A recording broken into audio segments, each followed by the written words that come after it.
si difficile. Dans un monde où l'autorité est souvent confondue avec le pouvoir, Monseigneur Nicodème Bariga nous invite à redécouvrir la différence, celle entre la force qui impose et celle qui élève. Bienvenue dans l'autorité autrement, une série qui explore l'art d'exercer le pouvoir comme un service et l'autorité comme une confiance partagée. Quand on est méprisé, Aujourd'hui, nous allons parler de deux réalités souvent confondues, mais pourtant bien distinctes, le pouvoir et l'autorité. Monseigneur Anani Bariga écrit « Puisque l'autorité requiert toujours l'obéissance, on la prend souvent pour une forme de pouvoir ou de violence. Pourtant, si toute autorité est une forme de pouvoir, tout pouvoir ne fonctionne pas comme une autorité.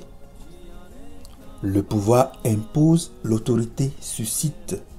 Le premier use de la force, la seconde de la confiance.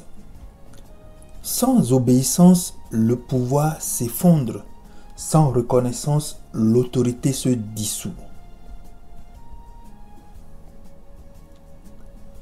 Le pouvoir est le gardien du temple, chargé d'assurer la pérennité de la loi.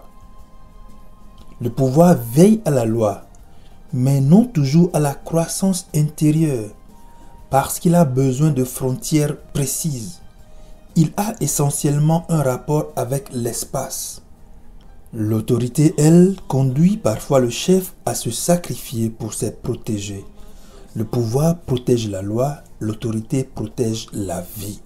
Ce n'est pas celui qui détient l'autorité qui la fait être, mais ceux qui la lui reconnaissent. L'autorité ne s'impose pas, elle se reçoit.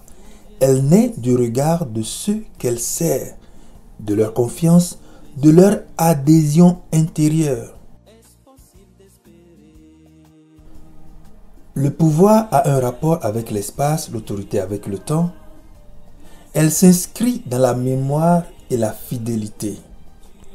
Le sage malien Amadou Hampâté-Bâ nous rappelle « La parole est un fruit dont la peau appartient à tous, mais dont le noyau n'appartient qu'à celui qui écoute. » L'autorité véritable naît de cette écoute patiente, de la mémoire vivante des anciens, de la reconnaissance de ce qui nous précède.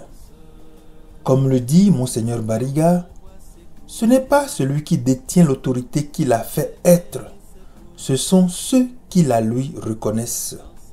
L'autorité bien comprise devient la capacité d'ouvrir le monde sur l'espérance, d'offrir à ceux et celles qui commencent la capacité de commencer, écrit Monseigneur Bariga. C'est l'autorité qui engendre, celle qui sert, celle qui rend possible les commencements. Le pouvoir contraint, l'autorité fait confiance. L'autorité véritable ne se mesure pas à la crainte qu'elle inspire, mais à la confiance qu'elle fait naître. Et si la vraie force, celle qui demeure, était simplement la confiance partagée.